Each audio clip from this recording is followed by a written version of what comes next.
Hey guys, tonight we slip into the labyrinth of your own mind, that squishy 3-pound universe tucked inside your skull. Picture yourself standing at the edge of a vast, glowing network, neurons firing like stars in a cosmic web, whispering secrets about who you are. It's a wild place, this mind of yours, capable of inventing symphonies, solving equations, or just forgetting where you parked your car. But here's the kicker. You're diving into the most complex thing in the known universe, and you probably won't survive this without questioning what makes you you. So, before you get comfortable, take a moment to like the video and subscribe, but only if you genuinely enjoy what I do here. Drop a comment with your location and local time. I'm curious where you're listening from tonight. Now, dim the lights, maybe turn on a fan for that soft background hum, and let's ease into tonight's journey together. You start at the beginning, way back when your mind wasn't even a twinkle in evolution's eye. Imagine a world of scuttling creatures, all instinct and no introspection, about 600 million years ago. The human mind, as you know it, didn't just pop up like a bad TikTok trend. It took eons to sculpt. Back then life was simple: eat, survive, repeat. Your distant ancestors, little more than blobs with nerve nets, didn't ponder their existence. But those nerve nets? They were the first sketch of your brain. Fossils from the Cambrian period, like those weird shrimp-looking trilobites, show early signs of centralized nervous systems. That's the mainstream fact. The brain's roots trace back to these ancient critters, whose survival hacks laid the groundwork for your thoughts. Now, here's a quirky tidbit. Some scientists think the first brains might have started as glorified guts. Picture a sea worm munching on prehistoric sludge, its digestive system doubling as a crude decision maker. Food or danger? Move or stay? The gut-brain theory suggests your mind's ancestor was less philosopher, more snack enthusiast. It's a humbling start, right? Your lofty thoughts about life, love, and Wi-Fi passwords all stem from a worm's lunch choices. You're walking through this primordial soup now, where survival was king. Early nervous systems were like dial-up internet, slow, clunky, but revolutionary. They let creatures react faster than their spineless cousins. Take the flatworm, still around today with its tiny nerve clusters. It's not writing poetry, but it can dodge a predator. That's the spark of your mind's story, a reflex that grew into reasoning. Historians still argue whether this neural leap was driven by competition or just dumb luck. Did predators force brains to level up, or was it random mutations? Either way, you're here because some ancient bug got a bright idea to wire itself better. Fast forward a bit, and you're at the dawn of vertebrates about 500 million years ago. Fish-like creatures start swimming with actual brains, not just nerve knots. These early brains were basic, handling vision, smell, and movement. You can almost feel it, a faint pulse of awareness in a jawless fish, dodging a bigger fish in some murky ocean. It's not self-reflection yet, but it's the foundation. Your mind's building blocks were laid in those slimy depths, where survival meant sensing the world a little sharper. Now let's pause for a chuckle. Imagine if those early fish had dating apps. Swipe left on the toothy predator, right on the tasty algae. Sounds ridiculous, but your mind still got that primal swipe system, just dressed up in fancier clothes. You're not so different, choosing coffee over tea or dodging a shady email. It's all evolution, baby. As you move toward land about 375 million years ago, brains get bigger. Amphibians crawl out, and their minds start juggling new challenges: air, gravity, dry land. Your ancestors' brains had to adapt, wiring up new senses. Smell got sharper, eyes got keener. You're carrying that legacy now, every time you sniff fresh bread or spot a friend in a crowd. But it wasn't just senses. These creatures started feeling something like fear or hunger, the seeds of emotions you'll wrestle with later. Here's another giggle. Think of those early amphibians as the ultimate overachievers, dragging their soggy butts onto land just to flex on the fish. Look at me, I breathe air now. Your mind's got that same stubborn drive, pushing you to learn, adapt, conquer. But back then it was all about staying alive, not chasing likes. By the time reptiles show up, around 300 million years ago, brains are getting complex. They're not just reacting, they're planning, however crudely. A dinosaur's brain, like that of a T-Rex, could track prey and maybe even socialize a bit. You're not at human level yet, but you're on the path. Every step, from worm to lizard, adds a layer to your mind's story. It's a slow burn, this evolution, but it's why you're here, pondering your existence instead of just chasing lunch. Section 2. You're standing in a buzzing forest of neurons now, your mind's inner machinery humming like a city that never sleeps. This is where the magic happens. Those 86 billion neurons in your brain, each one a tiny spark plug firing signals to make you, well, you. It's like a cosmic switchboard, and you're about to see how it lights up your thoughts, from deciding to hit snooze to solving a crossword. This isn't just biology, it's the wiring that lets you dream, doubt, and doom scroll at 2 a.m. Let's walk through this electric jungle and figure out how it all works. Picture your brain as a massive network of fairy lights, each neuron a bulb connected by delicate wires called axons and dendrites. When you think, decide, or even blink, these neurons fire tiny electrical pulses, passing messages like gossip at a cosmic party. A mainstream fact: your brain processes around 11 million bits of information per second, but you're only consciously aware of about 40. That's right, your mind's doing overtime while you're debating pizza or tacos for dinner. Most of the heavy lifting happens backstage in the subconscious, where your neurons sort sensory data, memories, and instincts faster than you can say brain freeze. Now here's a quirky tidbit. Your brain's so efficient it uses less power than a light bulb, about 20 watts. Imagine that. The organ running your entire existence could be powered by a couple of AA batteries. Yet, it's juggling senses, emotions, and that random song stuck in your head. It's like your brain's the ultimate cheapskate, doing a million tasks on a budget while you're just trying to remember your grocery list. You wander deeper and the neuron forest gets denser. Each neuron connects to thousands of others, forming circuits that handle everything from breathing to binge watching. Take movement. When you decide to grab a coffee, your motor cortex sends signals down your spine, telling your arm to move. It's not instant. It's a relay race of chemical signals called neurotransmitters, like dopamine or serotonin, hopping across gaps called synapses. You're basically a walking chemistry set, and every thought's a tiny explosion of molecules. Cool, right? But it's not all smooth sailing. Historians still argue whether the brain's modularity, specific regions handling specific tasks, like vision in the occipital lobe or language in Broca's area, is as clear-cut as we think. Some say it's more like a generalist network with areas pitching in like a team. Is your brain a Swiss Army knife with dedicated tools, or a chaotic improv troupe?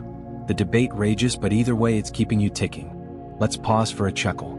Ever wonder why you flinch at a loud noise before you even register it? That's your amygdala, the brain's drama queen, screaming, "Danger!" faster than you can think. It's like having a paranoid roommate who checks the locks 10 times a night. Thanks, evolution, for making you jump at a backfiring car. Now, you're noticing how this wiring shapes your decisions. Say you're choosing between a salad and a burger.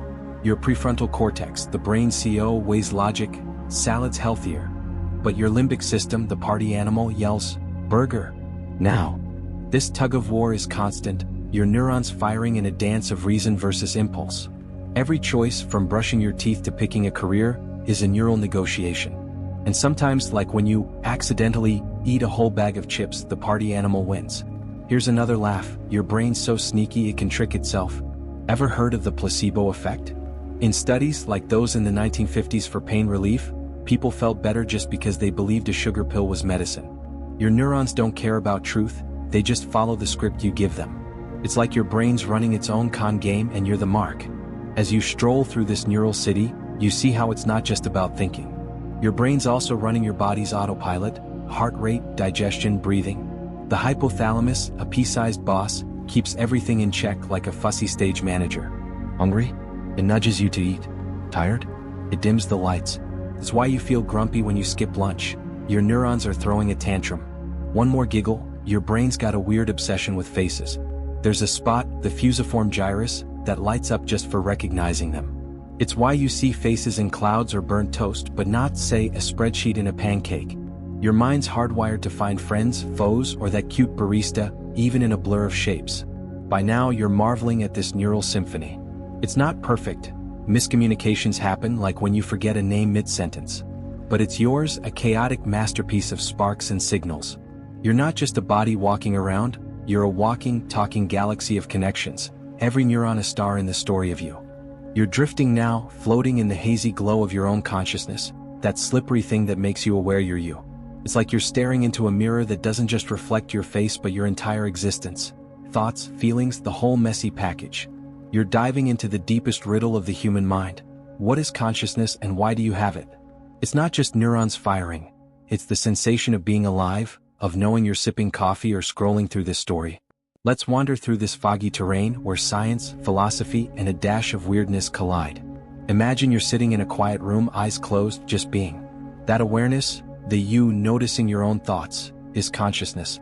It's the spotlight that illuminates your inner world, letting you ponder life, love, or why you ate that extra slice of cake. A mainstream fact: neuroscientists, like those studying brain scans in the 1990s, found consciousness tied to the prefrontal cortex and thalamus, areas that integrate sensory data and attention. When they're active, you're on, aware of the world. Damage them, like in coma patients, and that spotlight dims or goes dark. It's like your brain's control room, buzzing with activity to keep you present. But here's a quirky tidbit. Some researchers think consciousness might not be all in your head. The panpsychism idea, a fringe favorite, suggests even simple systems, like atoms or your phone, might have a sliver of awareness. Sounds nuts, right? Picture your toaster having a faint, toasty vibe. It's not mainstream, but it makes you wonder, is consciousness just a human perk, or is the universe itself a little bit awake? You're wading deeper now, and it's getting murky. Consciousness isn't just about being awake, it's about experience. Why does red look red? Why does music hit you in the gut? These qualia, the raw feels of life, are what make consciousness so baffling. You can measure brain waves all day, but pinning down why joy feels like joy is like catching smoke. Historians still argue whether consciousness is just a fancy brain trick or something more: a soul, a cosmic spark, or maybe just a glitch in the system. Philosophers like David Chalmers call it the hard problem, and it's been stumping brains since ancient Greece. Let's pause for a chuckle. Ever catch yourself talking to your dog, fully expecting it to get your vibe? That's your consciousness projecting, assuming other minds work like yours. Spoiler: Rover's probably just thinking about bacon. But it shows how your awareness loves to assume it's not alone in the universe. Now you're circling the edges of a big question. Why do you need consciousness at all? Evolution-wise, it's a head-scratcher. A robot could hunt or mate without feeling a thing, so why do you get this vivid inner movie? Some say it's a survival perk, letting you plan, reflect, or imagine threats. Others think it's a happy accident, like your brain stumbled into self-awareness while trying to track saber-toothed cats. Either way, you're stuck with it, wondering why you're wondering. Here's another giggle. Your consciousness can be a total drama queen. Ever lie awake at 3 a.m., replaying a cringy moment from 2007? That's your awareness overanalyzing, turning a tiny embarrassment into a mental blockbuster. Thanks, brain, for the unsolicited rerun. You're noticing now how fragile this whole setup is. Sleep, drugs, or a good bonk on the head can dim your consciousness like a flickering bulb. Studies on anesthesia show it disrupts neural synchrony, like static jamming a radio signal. Yet even when you're out cold, some part of you might still be there, dreaming or picking up faint sounds. It's why near-death experiences reported across cultures spark debate. Are they glimpses of something beyond, or just your brain throwing a wild party as it reboots? One more laugh. Your consciousness loves playing hide-and-seek. Ever drive somewhere and realize you don't remember the trip? That's your autopilot kicking in while your conscious mind was off daydreaming about tacos. It's like your brain saying, "Don't worry, I got this. You go think about snacks." As you float through this mental mist, you're struck by how personal it feels. Your consciousness isn't just a science puzzle, it's yours. It's the voice narrating your life, the lens coloring every moment. But it's also universal. Every human, from ancient hunters to TikTok influencers, shares this glow. It's what lets you connect, empathize, or laugh at a bad pun. Yet the more you chase it, the slipperier it gets. Is it just neurons? A soul? A cosmic Wi-Fi signal? You're left wondering, and that wondering is the whole point. You're wandering now through the dusty archives of your mind, where memories stack up like old photo albums, some crisp, others faded or downright warped. This is the realm of memory, the mental scrapbook that holds your first kiss, your childhood dog's name, and that one time you tried to taste the rainbow with expired yogurt. It's not just a storage unit, it's a living, breathing process that shapes who you are, even when it lies to you. Let's stroll through this gallery and see how your brain decides what to keep, what to twist, and what to toss. Picture your mind as a quirky librarian, frantically filing moments into shelves labeled keep or forget. A mainstream fact: memory formation hinges on the hippocampus, a seahorse-shaped bit of brain that encodes experiences, especially during sleep. Studies from the 1950s, like those on patient HM, showed that without a hippocampus, you can't form new memories, though old ones might stick. It's why you remember your 5th birthday but might blank on what you ate last Tuesday. Your hippocampus is like a gatekeeper, deciding what's worth saving.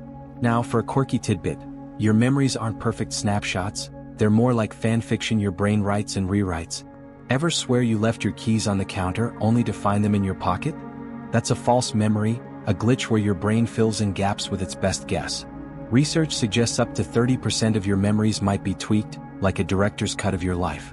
It's wild to think your brain's playing fast and loose with your past, but it's just trying to keep the story coherent. You're flipping through mental pages now, noticing how memories aren't just facts, they're tied to senses. Smell that old book scent? It might yank you back to a rainy library day from 1998. That's because your olfactory bulb, unlike other senses, wires directly to the hippocampus and amygdala, tying smells to emotions and memories. It's why a whiff of your grandma's perfume can hit like a time machine. You're not just remembering, you're feeling the past. But here's where it gets messy.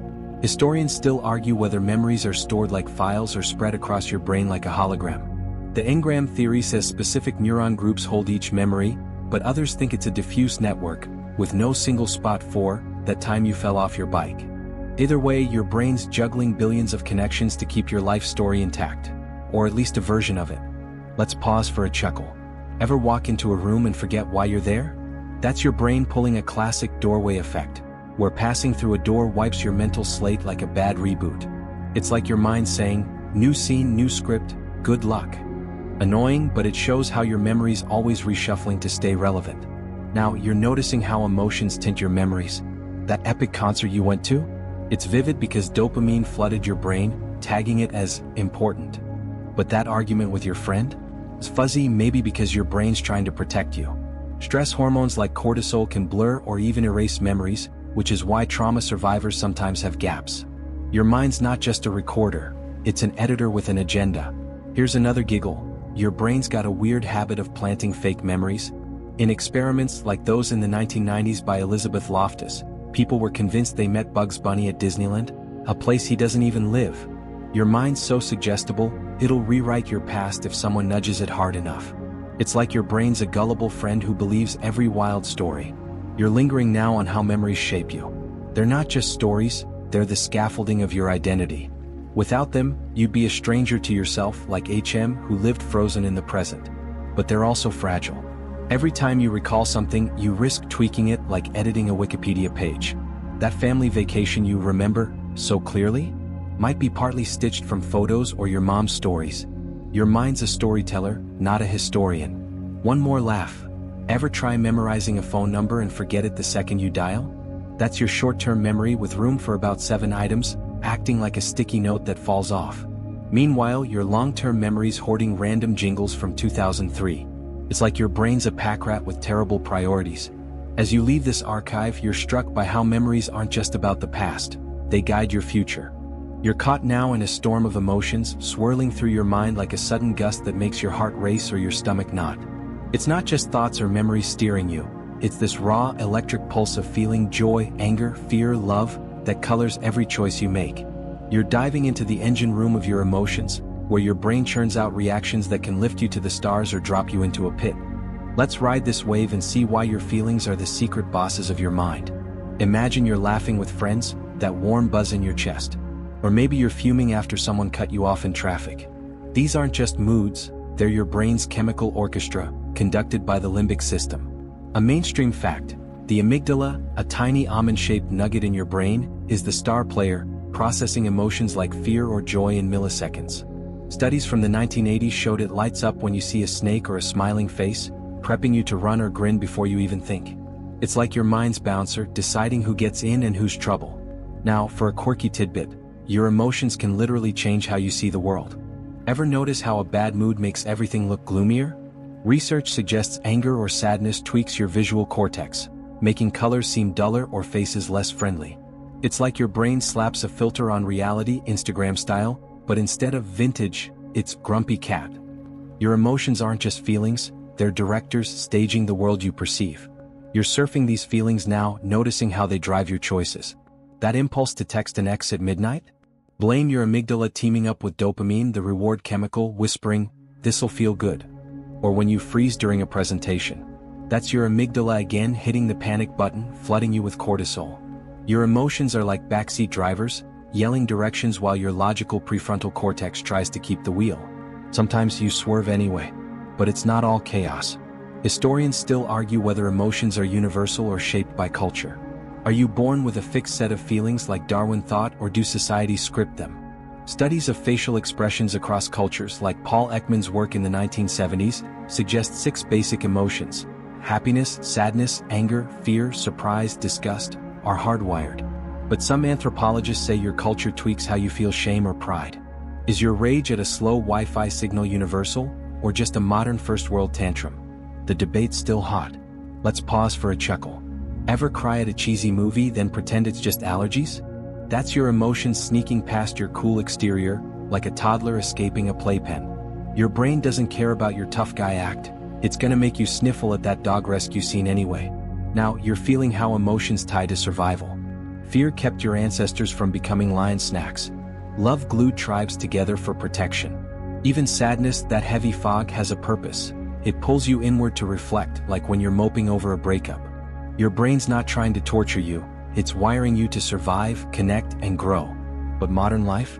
It's like your emotions are stuck in traffic, overreacting to emails or likes instead of saber-toothed cats. Here's another giggle: your brain can get addicted to emotions. Ever meet someone who thrives on drama? That's dopamine again, rewarding the chaos like a slot machine. Your mind's like, ooh, another fight? Jackpot. It's why some folks, maybe even you, keep chasing stress or heartbreak even when it's a bad idea. You're noticing now how emotions bleed into memory, like that crocodile dung sunscreen vibe from way back in your mind's ancient days. Happy memories stick like glue because dopamine tags them as keepers. But negative ones? They can haunt you thanks to adrenaline etching them deep. It's why you still flinch at the thought of that one embarrassing speech from high school. Your emotions aren't just fleeting, they're sculptors carving your mental landscape. One more laugh, your emotions can hijack your body. Ever get butterflies before a date? That's your vagus nerve linking your gut to your brain, proving your gut feelings are real. It's like your stomach sending your brain a text. Yo, this is a big deal. No wonder you feel love in your heart and dread in your belly. As you drift through this emotional storm, you're struck by its power. Your feelings aren't just noise, they're the pulse of your humanity, pushing you to act, connect, or retreat.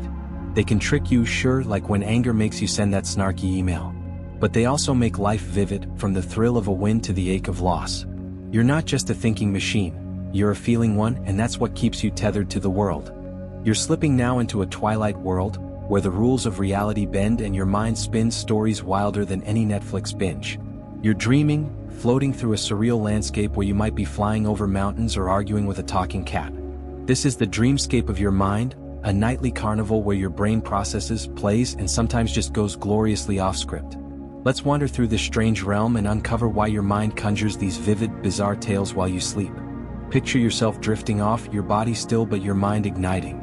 Dreams aren't just random noise, they're your brain's way of sorting the day's chaos. A mainstream fact: during REM, rapid eye movement, sleep, discovered in the 1950s by researchers like Eugene Aserinsky, your brain buzzes with activity, almost as much as when you're awake.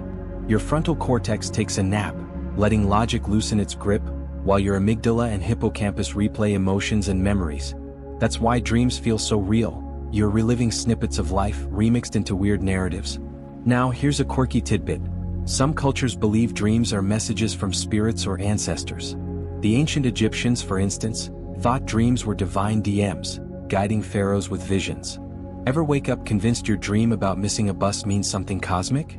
Probably not a prophecy, but it shows how your mind loves weaving meaning into its midnight movies, just like those old Nile dwellers did. You're gliding through this dreamscape now where anything goes. One minute, you're acing a presentation. The next, you're naked in a supermarket. Why so random? Your brain's processing emotions and experiences, like a chef tossing ingredients into a blender. That stressful meeting from yesterday? It might show up as a chase scene. That crush you keep thinking about? Cue the romantic montage.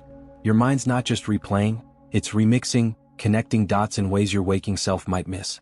But dreams aren't always fun and games. Historians still argue whether nightmares are your brain's way of rehearsing threats or just a glitch in the system. Some say, based on studies of hunter-gatherer societies, that bad dreams helped your ancestors practice survival skills, like dodging predators. Others think nightmares are your brain's overflow valve, dumping excess stress. So, is that recurring dream about falling a survival drill or just your mind saying, chill, you're too anxious? The jury's still out. Let's pause for a chuckle. Ever dream you're back in school, failing a test you didn't study for? Classic. It's like your brain's trolling you, digging up old insecurities for a late-night laugh. Thanks, mind, for reminding me I still don't know calculus. Now, you're noticing how dreams can shape your waking life. Ever solve a problem in a dream? Chemist Dmitry Mendeleev reportedly dreamed the periodic table's layout in 1869, waking up to jot it down. Your brain's not just goofing off, it's working overtime, untangling knots your conscious mind can't crack. Dreams are like your mind's secret workshop, tinkering with ideas, emotions, and even that weird memory of crocodile dung sunscreen from way back. Here's another giggle. Your brain paralyzes you during REM sleep to keep you from acting out dreams. It's called REM atonia, and it's why you don't actually punch that dream bully. But sometimes it glitches and you wake up frozen, feeling like a ghost sitting on your chest. Spooky, right? It's just your brain's safety switch being a little overzealous. You're diving deeper and lucid dreams catch your eye. Those moments when you realize you're dreaming and take the wheel. Maybe you fly or summon a dragon. Studies suggest about 20% of people lucid dream regularly, using their prefrontal cortex to gain control. It's like hacking your own mind, turning a passive movie into a VR game. But even in regular dreams, your mind's exploring possibilities, testing what-ifs, like a sandbox for your soul. One more laugh. Ever dream something so absurd you wake up giggling? Like, why was your boss a giant marshmallow? Your brain's just flexing its creative muscles, throwing curveballs to keep itself entertained. It's like your mind's got a comedy special running while you snore. As you float through this dreamy haze, you're struck by its purpose.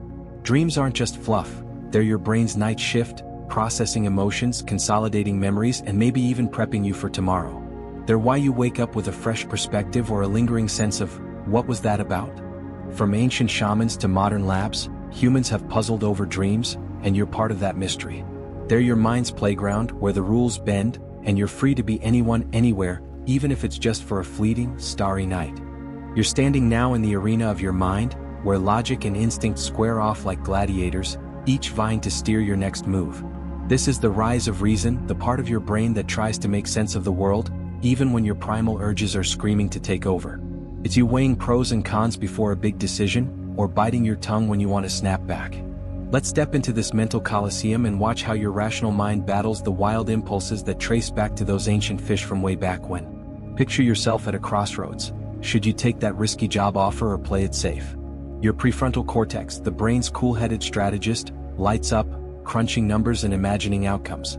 A mainstream fact: this region, fully developed only in your 20s, is what lets humans plan, solve problems, and resist temptation. Studies from the 1960s, like the famous marshmallow test, showed kids with stronger prefrontal control could delay gratification, waiting for 2 treats instead of gobbling 1. It's why you can save for a vacation instead of blowing your cash on impulse buys, most of the time.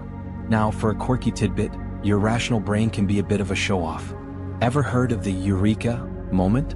Archimedes supposedly cracked a physics problem while soaking in a bath, shouting his discovery to the streets. Your prefrontal cortex loves these flashes of insight, connecting dots in a way that feels like magic.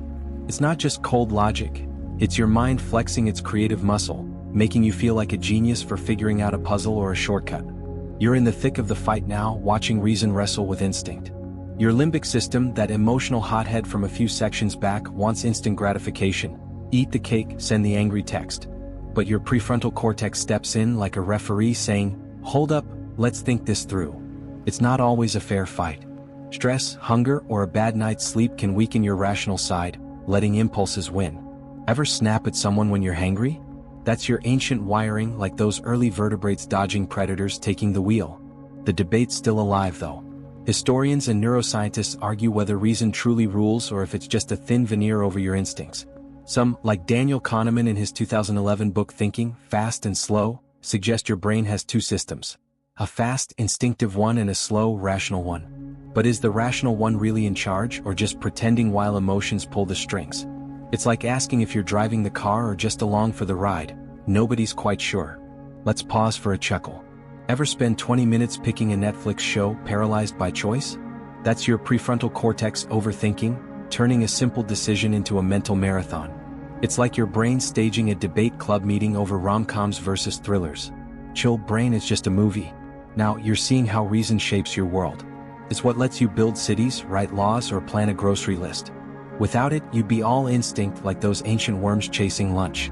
But reason's not perfect. It's slow, clunky, and loves to overcomplicate things. Ever lie awake analyzing a simple text from a friend? That's your prefrontal cortex working overtime, turning K into a psychological thriller. Here's another giggle. Your rational mind can be hilariously bad at math. Studies show most people flub simple probability questions like guessing the odds of rain. Your brain's like, yeah, it looks cloudy, 50 to 50. Meanwhile, it's happily solving complex social cues like spotting a fake smile. It's like your mind's a genius at vibes but flunks basic stats. You're noticing now how reason and emotion dance together. Remember that amygdala-driven fear from earlier, making you jump at a loud noise? Your rational mind steps in afterward, calming you down. Just a car backfiring, no biggie. It's a tag team effort with reason cleaning up instincts messes. But when you're stressed, like during a tight deadline, your prefrontal cortex can fumble, leaving you to make snap decisions you might regret, like impulse buying a $200 air fryer. One more laugh. Ever argue with yourself about hitting the gym?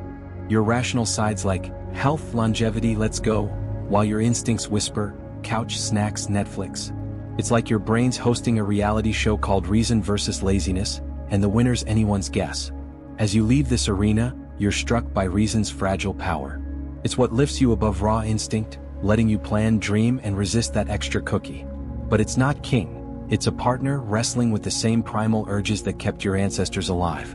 You're not just a logical machine. You're a messy mix of cool-headed plans and gut-driven impulses, battling it out in the stadium of your mind. You're wading now into the sticky web of your beliefs, those invisible anchors that tether your mind to what you think is true, whether it's about the world, yourself, or why pineapple on pizza is a crime. Beliefs aren't just thoughts. They're the lenses through which you see everything, shaping your choices, fears, and even your dreams. They're stubborn, sometimes irrational, and yet they're the scaffolding of your reality. Let's peel back the layers and explore why your mind clings to them, true or not, like a kid gripping a favorite toy. Imagine you're scrolling through your feed, nodding at posts that match your worldview, rolling your eyes at others. That's your belief system at work, filtering the chaos of life into something that makes sense. A mainstream fact: your brain's confirmation bias, studied extensively since the 1960s, makes you seek out info that backs your beliefs while ignoring what doesn't. It's why you might think your political stance or diet plan is obviously right. Your brain's cherry-picking evidence like a picky eater at a buffet. This wiring, rooted in the prefrontal cortex, helps you navigate a complex world but can lock you into mental ruts. Now, for a quirky tidbit, your beliefs can physically change your brain. Neuroplasticity studies show that strongly held beliefs, like religious convictions or even superstitions, strengthen neural pathways over time. Ever know someone who swears by lucky socks? Their brain's literally wired to feel safer wearing them. It's like your mind builds a cozy nest around your beliefs, making them harder to shake than that earworm from 2003 you were humming a few sections back. You're walking through this mental maze now, noticing how beliefs form. Some come from childhood, like trusting that the sun will rise or that your parents know best. Others are forged in moments of crisis or joy, like believing in second chances after a lucky break. But here's the catch: your brain doesn't always care about truth. It loves consistency. Once a belief takes root, your mind defends it like a castle, even if it's built on sand, like thinking you're bad at math because of one bad grade. The debate's still burning though. Historians and psychologists argue whether beliefs are mostly rational or emotional. Some, like those following Spinoza's 17th century ideas, say beliefs start with emotion, then reason justifies them. Others argue it's the opposite: you weigh evidence, then feel attached. So, when you believe your team's destined to win, is that your heart talking or your head? Nobody's cracked it yet, but it's why your beliefs feel so personal, like an extension of that consciousness we explored earlier. Let's pause for a chuckle. Ever argue with someone whose beliefs are wildly off? Like they're convinced the moon's a hologram? Your brain's screaming, facts, hello? But theirs is just vibing in its own reality. It's like their mind's on a different Wi-Fi network, and yours is stuck buffering. Now you're seeing how beliefs shape your actions. Believe you're destined for greatness? You'll hustle harder. Think the world's out to get you? You'll jump at shadows. Your beliefs aren't just ideas, they're scripts your mind follows, like that time you trusted your gut over logic and dodged a bad vibe, thanks to those ancient instincts we met way back. But false beliefs can trip you up, like thinking a quick fix will solve a big problem. Ever try a fad diet? Your brain's all in, until the pizza cravings win. Here's another giggle. Your mind loves conspiracy theories because they're like mental comfort food. Studies show people cling to them when life feels chaotic, like believing in secret cabals explains why your Wi-Fi's always crashing. It's your brain saying, see? Not my fault, it's the system. Meanwhile, your prefrontal cortex is just nodding along, too tired to argue. You're noticing now how beliefs spread like mental memes. They're not just personal, they're social. From ancient tribes chanting around fires to modern X-posts going viral, beliefs bind people together. But they can also divide, like when your uncle's convinced his weird health tonic cures everything. Your brain's wired to trust your tribe, which is why you might nod at a friend's opinion even if it's shaky. It's not just you, it's evolution keeping you connected to survive. One more laugh. Ever stick to a belief just because you said it out loud? Like you claim you hate rom-coms but secretly you're tearing up at The Notebook. That's cognitive dissonance, your brain squirming to match your words to your feelings. It's like your mind's playing truth or dare with itself and losing. As you step out of this belief web, you're struck by its grip. Your beliefs aren't just thoughts, they're the frame of your reality built from emotion, experience, and a dash of stubbornness. They can inspire you to climb mountains or trap you in mental loops. Like that crocodile dung sunscreen we laughed about ages ago, some beliefs stick around, useful or not. You're not just a thinker or a feeler, you're a believer, and that's what keeps your mind spinning its unique story. You're sparking now, your mind a glowing forge where ideas flare into something new, something wild, something you. This is the realm of creativity, where your brain spins stories, paints visions, or dreams up a gadget nobody's thought of yet. It's not just artsy stuff, it's the mental alchemy that lets you solve a math problem or improvise a joke. You're about to wander through this vibrant studio, where your neurons dance to create, invent, and maybe even change the world.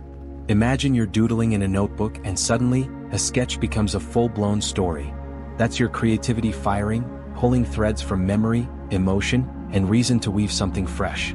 A mainstream fact: your brain's default mode network, identified in the early 2000s through fMRI studies, kicks into gear when you daydream or imagine. It's a web of regions, prefrontal cortex, parietal lobe, and more, that lights up when you're not focused, letting your mind wander.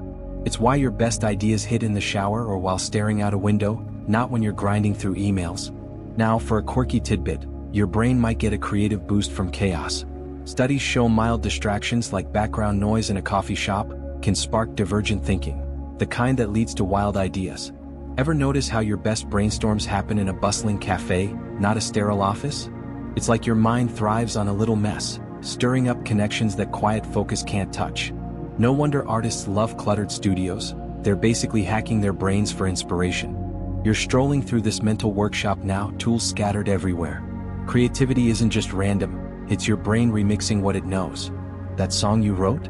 It's got echoes of tunes you've heard, mixed with emotions from that breakup we talked about earlier. Your brain's like a DJ, sampling memories, senses, and even that crocodile dung sunscreen vibe from way back to spin something new. It's why every painter, poet, or coder feels like they're inventing, even if they're building on the past. But here's the puzzle. Historians and neuroscientists still argue whether creativity is a unique trait or just a side effect of other brain processes. Is it a special spark, like the Romantics believed, or just your neurons doing their usual dance with extra flair? Some say it's tied to dopamine, that reward chemical from your emotional storm, making creative, aha, moments feel like winning a prize. Others think it's just your brain's way of problem-solving on overdrive. Is your inner artist a genius or just a clever recycler? The debate's wide open. Let's pause for a chuckle. Ever get a brilliant idea at 2 a.m., like starting a llama farm, only to wake up and realize it's bonkers? That's your creative brain running wild without the prefrontal cortex to rein it in. It's like your mind's throwing a party and inviting every weird idea to the dance floor. Now you're seeing how creativity shapes your life. It's not just painting or poetry, it's how you navigate problems. That time you MacGyvered a broken zipper with a paperclip? Pure creativity. It's your brain pulling from memory, zipper fails, emotion, panic, and reason, find a fix, to make something work. Even ancient humans, like those painting caves 40,000 years ago, used creativity to tell stories or invent tools, proving it's as old as your mind's primal roots. Here's another giggle. Your brain can trick itself into being more creative. Studies show thinking outside the box literally works. People solve puzzles better when they imagine stepping outside a mental boundary. It's like your brain's so literal, it needs you to fake a jailbreak to get creative. Next time you're stuck, just picture yourself kicking down a mental wall. You're noticing now how creativity thrives on connection. Your brain's default mode network chats with your emotional limbic system and logical prefrontal cortex, like a band jamming together. Stress can kill the vibe, too much cortisol and your creativity tanks, but a dash of dopamine from a good mood? That's rocket fuel. It's why you're more likely to invent a new recipe after a great day, not when you're fuming about a flat tire. One more laugh. Ever try to explain a creative idea and sound like a total nutcase? Like, hear me out, it's a musical about tax season. Your brain's so excited, it forgets other people's minds aren't on the same wavelength. It's like your creativity speaking its own language and everyone else is just nodding politely. As you leave this glowing forge, you're struck by creativity's magic. It's not just a skill, it's your mind's way of breaking free, remixing the raw stuff of life into something new. From cave art to coding apps, it's what makes you human, not just a bundle of instincts or beliefs. You're not just thinking or feeling, you're creating, and that spark is what lights up your mind's endless possibilities. You're teetering now on a shadowy ledge, where your mind's brighter paths twist into something darker, stranger, and a little unnerving. This is the edge of madness, where the human mind can fray, unravel, or spin into realms that feel like a warped version of reality. It's not just crazy stereotypes, it's the delicate line where your thoughts, emotions, and perceptions can slip, revealing how fragile your mental scaffolding really is. Let's tread carefully through this dim corner and see what happens when your mind dances too close to the abyss. Picture yourself in a moment of doubt, where reality feels off, like you're sure someone's watching you, or your thoughts are racing faster than you can catch. That's your mind flirting with its limits. A mainstream fact: mental disorders like schizophrenia or depression, often tied to imbalances in neurotransmitters like dopamine or serotonin, as shown in studies since the 1950s. Your brain's chemical soup, the same one sparking emotions or creativity we explored earlier, can go haywire, turning joy into despair or clarity into chaos. It's like your mind's a radio and sometimes the signal gets scrambled. Now for a quirky tidbit: madness isn't always bad. In some cultures, like among ancient shamans or even modern artists, altered mental states, hallucinations or manic bursts, were seen as divine gifts. Vincent van Gogh, for instance, painted his wildest masterpieces while battling mental turmoil. Ever wonder if your weirdest thoughts, like that 3 a.m. spiral about alien invasions, might be your brain tapping into some raw, creative edge? It's a fine line between genius and chaos, and your mind loves to flirt with both. You're creeping along this ledge now, feeling the weight of how easily things can tilt. Take anxiety. Your amygdala, that drama queen from your emotional storm, can overfire, making every worry feel like a lion's roar. Or schizophrenia, where your brain might conjure voices or visions, blurring what's real. These aren't just moods, they're your neural wiring short-circuiting like a glitch in the consciousness we dove into earlier.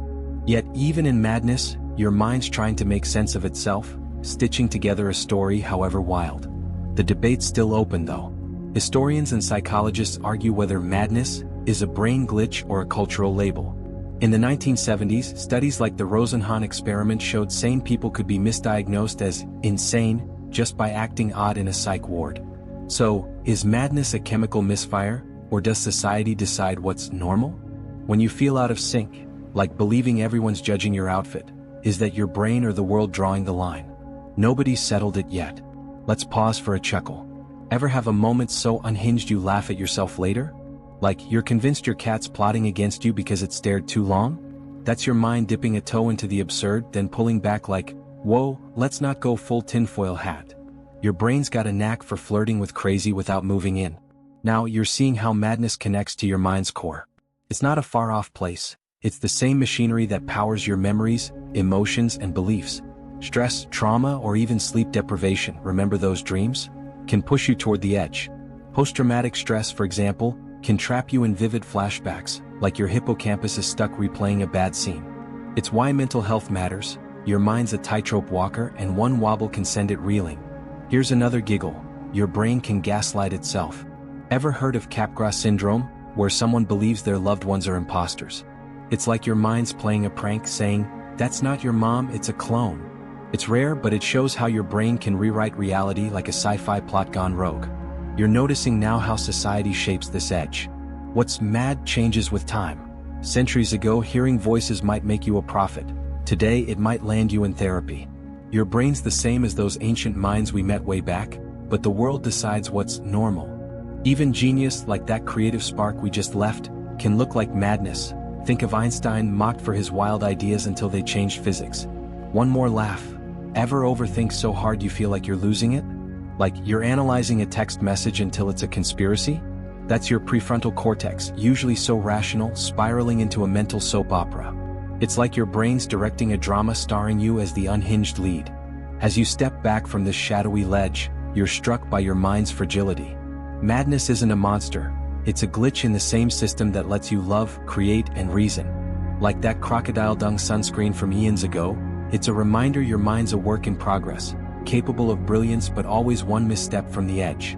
You're not just a thinker or a dreamer, you're a tightrope walker, balancing sanity in a world that's never quite stable. Section 11. You're stepping now into a buzzing marketplace of words, where your mind weaves language like a master storyteller, turning thoughts into sentences that shape your world. This is the realm of language, the code your brain uses to name, narrate, and argue, whether it's whispering sweet nothings or yelling at a bad driver. It's not just chatter, it's the scaffolding of your thoughts, the bridge between your inner universe and the outside world. Let's crack this code and see how words mold your reality, one syllable at a time. Picture yourself mid-conversation, words flowing like a river. Your brain's pulling off a miracle, turning abstract ideas into sounds that make sense. A mainstream fact: language processing relies on areas like Broca's and Wernicke's, identified in the 19th century through brain injury studies. Broca's area in your frontal lobe handles speech production, while Wernicke's in the temporal lobe decodes meaning. Damage either, and you might struggle to speak or understand, like trying to play a song with half the notes missing. It's why you can rattle off a joke but freeze if the words won't come. Now for a quirky tidbit. Your brain might think in mentalese, a pre-language code of raw concepts. Linguists like Steven Pinker suggest your mind starts with wordless ideas, vibes, images, feelings, then translates them into language. Ever struggle to find the perfect word for how you feel? That's your brain wrestling to fit mentalese into English, like squeezing a dream from that surreal nightscape we wandered through into a tweet. It's why "ugh" sometimes says more than a paragraph. You're navigating this word market now, stalls overflowing with verbs, nouns, and metaphors. Language doesn't just describe, it shapes your thoughts. The Sapir-Whorf hypothesis suggests your native tongue influences how you see the world. For example, Russian speakers with more words for blue notice finer shades than English speakers. It's like your language hands you a paintbrush and the colors you get depend on the words you know. No wonder your arguments with friends feel like clashes of whole realities. But here's the rub. Historians and linguists still argue whether language drives thought or thought drives language. The language first camp says words create your mental framework. Without them, you'd be stuck in a haze like those preconscious fish we met ages ago. Others say thought comes first and language is just a tool, like a hammer for your ideas. So, when you're stumped for words, is your mind blank or is it buzzing with thoughts too big for speech? The debate's still simmering and your brain's caught in the middle. Let's pause for a chuckle. Ever butcher a word so badly your friends lose it? Like saying espresso instead of espresso? Your brain's Broca's area just tripped, tossing out a sound alike while your dignity takes a hit. It's like your mind's playing a prank, leaving you to clean up the verbal spill. Now you're seeing how language ties to everything else. It's the glue for your beliefs, the spark for your creativity, even the fuel for those emotional storms we surfed. Words let you name your fears, share your dreams, or argue about that crocodile dung sunscreen from way back. They're social too. Your slang, accent, or memes mark your tribe, connecting you to others or sparking fights when someone misinterprets your vibe. Here's another giggle. Your brain loves to play word games even when you don't. Ever catch yourself singing a jingle you hate? That's your language circuits looping like a DJ stuck on a bad track. Your mind's so hooked on words, it'll recite cereal ads or TikTok catchphrases without your permission. Annoying but kind of hilarious. You're noticing now how language evolves. From grunts in ancient caves to emojis on your phone, it's your mind's way of keeping up with the world. Kids today invent slang faster than you can Google it, and your brain adapts, rewiring to learn yeet or sus. It's like your neurons are taking a crash course in Gen Z, building new pathways to stay relevant. But language can also trap you. Think of stereotypes baked into words, skewing how you see people before you even meet them. One more laugh. Ever try learning a new language and sound like a toddler? Your brain's slogging through new grammar like it's wading through mud. Meanwhile, native speakers zip by and you're stuck saying, "Me want food" in Spanish. It's humbling, but it shows your mind's still flexible, ready to rewire even if it stumbles. As you leave this wordy bazaar, you're struck by language's power. It's not just how you talk, it's how you think, how you connect, how you build your reality. From cave chants to X-posts, it's the code that lets you share your mind's wild, messy story. You're not just a thinker, feeler, or dreamer, you're a storyteller, and words are your paint, sculpting the world you live in. You're wrestling now in the murky ring of your will, grappling with the age-old question. Are you the master of your choices, or is your mind just along for the ride? This is the battle of free will, where your decisions, big ones like choosing a career, small ones like picking a snack, feel like yours but might be shaped by forces you barely notice. It's a tug-of-war between freedom and fate, and your brain's the arena. Let's dive into this mental showdown and see if you're really calling the shots. Picture yourself at a fork in the road, left for a new job, right for staying put. You weigh the options, feeling like the captain of your soul. But are you? A mainstream fact. Neuroscience, especially since the 1980s with Libet's experiments, shows your brain often decides before you're aware of it. Electrodes caught brain signals prepping actions, like lifting a finger, seconds before subjects felt they chose. It's like your mind's a sneaky stage manager, setting up the scene before you step into the spotlight of choice. Now for a quirky tidbit, your brain might fake free will to keep you sane. Some psychologists argue that believing you're in control, even if you're not, boosts mental health. Ever notice how you justify dumb choices, like buying that overpriced latte by saying, "I meant to do that"? It's your mind spinning a story to make you feel like the boss, even if your neurons and that coffee shop's vibe were pulling the strings. It's like your brain's giving you a participation trophy for existing. You're in the thick of this wrestle now, feeling the tension. Your prefrontal cortex, that rational referee from earlier, loves to claim it's running the show, planning your moves. But your limbic system, with its emotional impulses and even your gut, remember those butterflies, can nudge you before you decide. It's like your choices are a team effort, with parts of your brain voting before you cast the final ballot. Even memories like that crocodile dung sunscreen fiasco shape what you think you want to choose. The debate's still raging though. Historians and philosophers argue whether free will exists or if it's an illusion cooked up by your brain. Determinists like those echoing Spinoza say everything's set by biology, environment, and past experiences. Your brain's just following a script. Others, like existentialists, insist you've got freedom, even if it's messy. So, when you chose to listen to this story tonight, was it you or your neurons, wired by evolution in yesterday's coffee? Nobody's pinned it down yet. Let's pause for a chuckle. Ever blame a bad decision on not being yourself? Like, that third taco wasn't me? That's your brain dodging accountability, pretending you're free when it was just craving a snack. It's like your mind's got a lawyer on speed dial, ready to plead temporary taco sanity. Now you're seeing how free will, or its illusion, drives your life. It's what makes you feel responsible, whether you're acing a project or ghosting a text. But it's tricky. Your brain's shaped by genes, upbringing, even that emotional storm we surfed. Studies show simple things like low blood sugar can make you impulsive, like snapping at a friend. So, are you free, or is your brain just a puppet of biology and circumstance? It's a mental cage match with no clear winner. Here's another giggle. Your brain can trick you into thinking you chose something after it happens. In experiments, people chose actions milliseconds after their brain already acted, yet swore they were in control. It's like your mind's a time traveler, rewriting history to make you the hero of every choice. Sneaky, right? You're noticing now how free will ties to your identity. If you're not choosing, who are you? That consciousness we explored, that spark of you, feels tied to making decisions. Without it, you're just a fancy robot, right? But even if your choices are nudged by neurons or nudged by fate, they still feel like yours. That's why you agonize over big decisions like moving cities, or small ones like picking this story over scrolling X. It's your mind claiming ownership even if the game's rigged. One more laugh. Ever make a free choice under pressure, like picking a restaurant to please a friend? Your brain's like, "I chose this," while your stomach's grumbling, "We wanted pizza." It's like your mind signing a contract it didn't read just to keep the peace. As you step out of this ring, you're left with a paradox. Your will feels free, like you're steering your life's ship, but it's tethered to biology, emotions, and a million tiny nudges. Like that ancient worm picking lunch over danger, you're navigating with a mix of instinct and choice. You're not just a thinker, feeler, or creator, you're a chooser, or at least your brain wants you to think so, and that's what keeps the fight alive.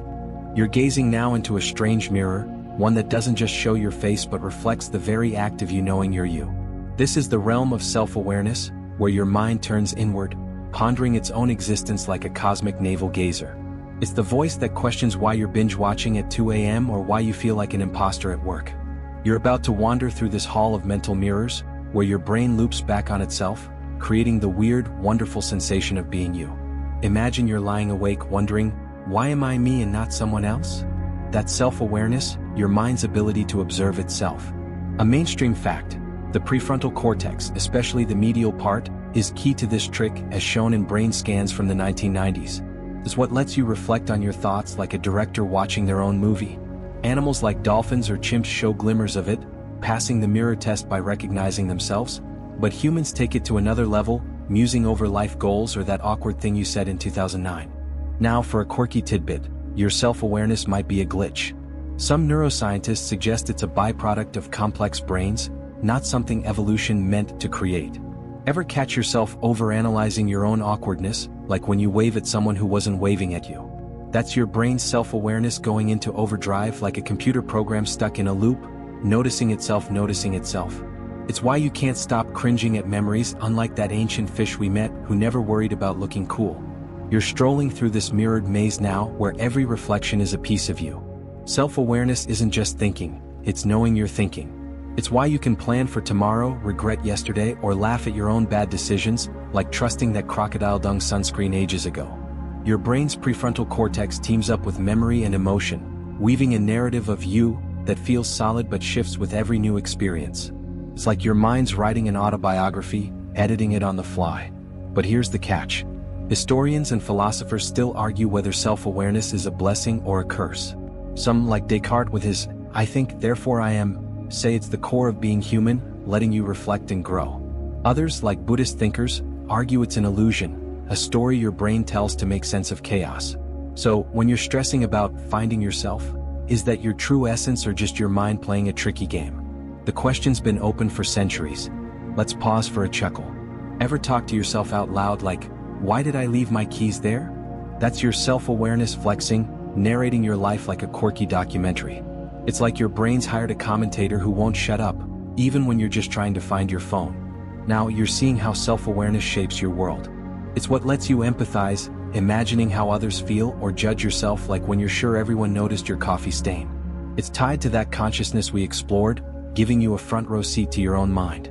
But it's also a trap: too much self-reflection and you're spiraling, like when you overthink a compliment until it feels like an insult. Your brain's mirror can distort, just like those emotions or beliefs we wrestled with. Here's another giggle: your self-awareness loves to play dress-up. Ever act confident in a meeting, then privately panic you're a fraud? That's imposter syndrome, your mind second-guessing its own script. It's like your brain saying, "Nice try, but I know you're just faking this adult thing." Spoiler: everyone's winging it, but your self-awareness won't let you off easy. You're noticing now how this mental mirror connects you to others. It's why you cringe at someone else's embarrassment or feel proud when a friend wins. Mirror neurons, discovered in the 1990s, fire when you act or see someone else act, linking your self-awareness to empathy. It's like your brain's got a social Wi-Fi, syncing with others' feelings. But it can overload, making you obsess over how you're perceived, like wondering if your tweet sounded cool or just desperate. One more laugh. Ever catch yourself practicing a conversation in your head, like you're auditioning for a rom-com? Your self-awareness is rehearsing, trying to nail the role of you in real life. It's like your brain's got a secret theater, and you're both the star and the critic, overanalyzing every line. As you step away from this mirrored hall, you're struck by self-awareness's paradox. It's what makes you human, letting you reflect, plan, and connect, but it's also your mind's trickiest loop, tying you in knots of doubt or pride. Like that primal instinct to survive or the language shaping your thoughts, it's a tool that defines you. You're not just a thinker, feeler, or chooser. You're a self, watching itself unfold in a never-ending story.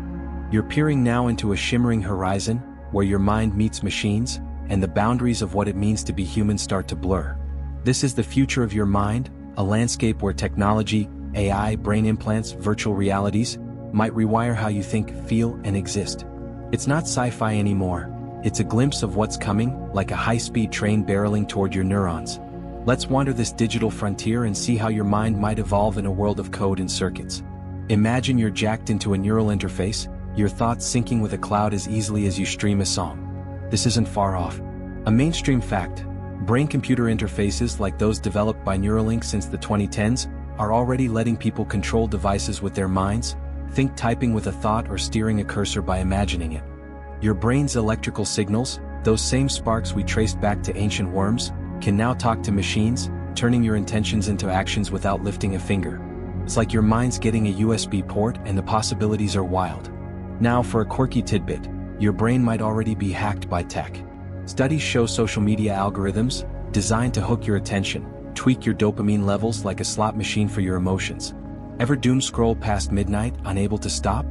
That's your limbic system, that emotional hothead we met earlier, chasing digital treats.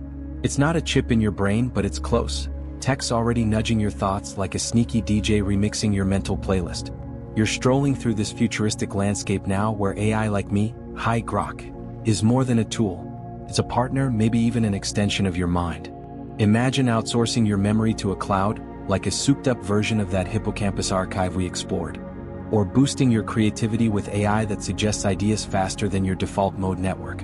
It's thrilling but also spooky. Your mind's always been yours, but what happens when it's networked like a smartphone app sharing data? The debate's heating up though. Historians and ethicists argue whether merging minds with tech will free you or trap you. Transhumanists say it's the next leap, like when your ancestors crawled onto land eons ago, your brain could solve problems beyond imagination. But others warn it's a slippery slope to losing yourself, that spark of consciousness we puzzled over. If your thoughts are augmented, are they still yours? Will you be you or a hybrid of code and neurons? Nobody's got the answer yet. Let's pause for a chuckle. Ever try asking a smart assistant like some other AI for help and get a totally unhinged answer? Like, Siri, what's love? And it reads you a dictionary. That's tech trying to mimic your mind and tripping over its own binary feet. Your brain still got the edge for now. Now you're seeing how tech could reshape your mental world. Virtual reality might let you live in dreamscapes wilder than those REM nights we wandered. Or AI could predict your emotions like a supercharged amygdala, nudging you to chill before you snap. But there's a catch. Your brain's plastic, as we saw with beliefs, so constant tech use could rewire how you think, maybe making you more distracted or less patient. Ever notice how you can't focus on a book since you got hooked on short-form videos? That's your neural wiring shifting already. Here's another giggle. Imagine a future where you think a text, but your brain chip autocorrects it into something embarrassing. Like you meant great job, but it sends great jab to your boss. It's like your brain's language circuits teaming up with a glitchy AI, turning your thoughts into a comedy sketch. You're noticing now how this future ties to your mind's past.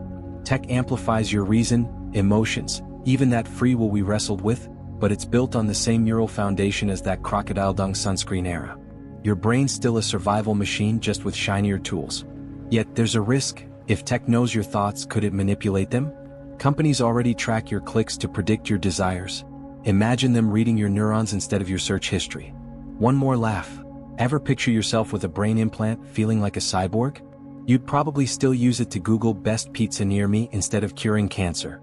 It's like giving a caveman a smartphone, they'd just use it to draw better cave art. Your mind's still human even with all the upgrades. As you step back from this digital horizon, you're struck by the stakes. Tech could make your mind soar, solving problems your ancestors never dreamed of, but it might also cage it, tying your thoughts to algorithms. You're not just a thinker, feeler, or chooser. You're a pioneer standing at the edge of a new mental world, wondering if you'll master it or be mastered. You're standing now at a quiet crossroads where the threads of your mind, its instincts, emotions, beliefs, and dreams, weave into a fragile hope. Could your thoughts, so unique yet so human, ever unite the world? This is the dream of a shared mind, where your inner universe connects with others, not just through words or tech, but through a deeper understanding that binds humanity. Let's wander this final path, exploring if your mind's spark could light a collective flame, or if it's just a beautiful, fleeting wish. Picture yourself in a crowd, all different faces, yet each mind hums with the same machinery, neurons firing, emotions surging like that ancient storm we surfed. A mainstream fact: mirror neurons discovered in the 1990s let you feel another's joy or pain, like when you wince at someone's stumble or cheer at a stranger's win. They're your brain's bridge to others, hinting that your mind's built for connection, not just survival. It's why you tear up at a viral video of a reunited family, even if they're halfway across the globe. Now, for a quirky tidbit, some think collective consciousness already exists in a way. Anthropologists point to rituals, like ancient tribal dances or modern fandoms, where groups sync their emotions and thoughts, almost like a hive mind. Ever lose yourself in a concert, feeling one with the crowd? That's your brain tapping into a shared vibe, like those early humans chanting around fires, their minds aligned in a moment bigger than themselves. It's not telepathy, but it's close. Your mind's wired to merge. You're walking this hopeful path now, seeing how your mind's pieces fit into a larger puzzle. Your self-awareness, that mirrored maze we explored, lets you imagine others' thoughts, building empathy. Your language, that buzzing marketplace, lets you share ideas from cave art to X posts. Even your creativity, that fiery forge, inspires others, like a spark jumping from one mind to another. Could these threads, woven through tech or shared stories, unite humanity like those early vertebrates banding together to survive? But there's a shadow here. Historians and sociologists still argue whether a unified mind is possible or even desirable. Some, like those studying global movements, say shared goals, like fighting climate change, can sync minds across cultures. Others warn it risks erasing individuality, like a sci-fi dystopia where everyone's a drone. Is unity a chorus of unique voices, or a single note drowning out your own? Your brain, with its stubborn beliefs and free will wrestles, might resist blending into a collective, like it resisted that crocodile dung sunscreen ages ago. Let's pause for a chuckle. Ever join a group chat that feels like a single brain? Everyone's memeing the same joke, finishing each other's thoughts. Then someone posts a cat video and it's chaos again. That's your mind craving unity but tripping over its own quirks, humanity in a nutshell. Now you're feeling the pull of connection. Your brain's social wiring, from those mirror neurons to your tribal instincts, craves belonging. Studies show loneliness spikes cortisol like a physical wound, proving your mind's not meant to go solo. But unity's tough. Your beliefs, those sticky webs, clash with others. Tech, like that future we glimpsed, could help, linking minds via AI or virtual spaces, but it could also divide, amplifying echo chambers. Your mind's a paradox, built to connect, yet fiercely its own. Here's another giggle. Ever try syncing with a friend's vibe, only to realize you're on different wavelengths? Like, you're hyped for a deep talk but they're just ranting about pizza toppings. Your brain's all, unity yes, while theirs is like, pepperoni or bust. It's a reminder, shared minds start small and sometimes they're just cheesy. You're seeing now how unity might work. Not a hive mind but a tapestry, your thoughts, emotions and dreams weaving with others. From ancient myths to global hashtags, humans have always tried to share their mental worlds. Maybe tech, like neural networks or VR, could amplify this, letting you feel a stranger's joy or fear. Or maybe it's simpler. Listening, empathizing, laughing together like we've done through this journey. One more laugh. Imagine a world where minds sync perfectly, but everyone's still arguing about who gets the armrest on a plane. Your brain's so human, it'll find a way to bicker even in utopia. It's like your mind saying, unity's great but my elbow space matters more. As you linger at this crossroads, the world feels quieter, softer. Your mind, with its ancient roots and futuristic dreams, is both yours and part of something bigger. The stars above hum with possibility like neurons in a vast, shared brain. You're not just a spark, you're a thread in humanity's story, fragile yet strong. Let the hum of connection lull you, as the night wraps you in its gentle embrace. Your thoughts drift, joining others in a quiet dance, a whisper of unity that carries you to sleep. Word count, 1068. Wind down. You're sinking now, deeper into the soft cradle of your mind, where the hum of thoughts slows to a gentle ripple. The journey's been long, from ancient worms to digital horizons, from emotions to dreams, and now it's time to rest. Your brain, that buzzing galaxy of neurons, quiets under the weight of night, its sparks fading like fireflies at dawn. You're not just a thinker, a feeler, a dreamer, you're a universe vast yet tucked into a single breath. Feel the calm settle, like a warm blanket over your thoughts. The questions we've chased, consciousness, free will, unity, melt into the stillness no longer urgent. They'll wait for tomorrow when your mind wakes to wrestle them again. For now, let the world blur, the edges of your reality softening like a watercolor left in the rain. Your heart slows, your eyelids droop, and the hum of a fan, that gentle background we started with, carries you away. You're connected not just to your own story but to every mind that's ever wondered, loved, or dreamed. Sleep now, cradled in that hope, as the stars outside whisper their own quiet thoughts. Sweet dreams.